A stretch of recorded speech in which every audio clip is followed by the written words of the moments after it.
अस्सलामुअलैकुम वरहमतुल्लाहि वबरकातुहू। कैसे हैं मेरे सब दोस्त? उम्मीद है कि खैर वाफियत के साथ, ईमान और सेहत की सलामती के साथ, 5 नमाजों की पाबंदी के साथ, अल्लाह की रहमतों के साए में खुश होंगे। दिलों से गम मिटाता है मोहम्मद नाम ऐसा है।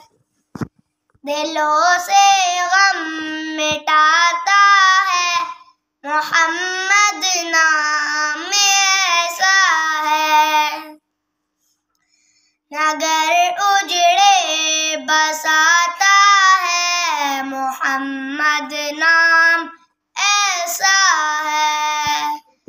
दुरूदों की महक से महफिले आबाद रहती है। दुरूदों की महक से महफिले आबाद रहती है।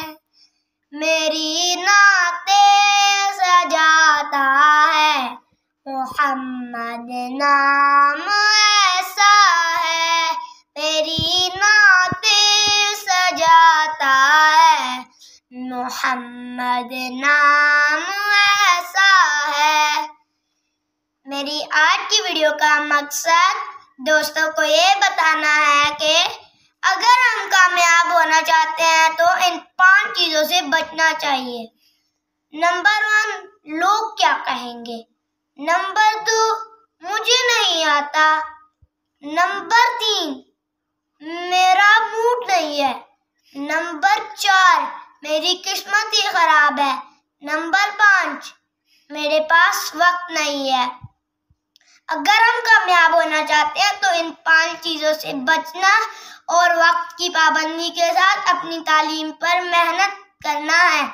नेक्स्ट वीडियो में मिलते हैं इंशाअल्लाह। अल्लाह हाफिज।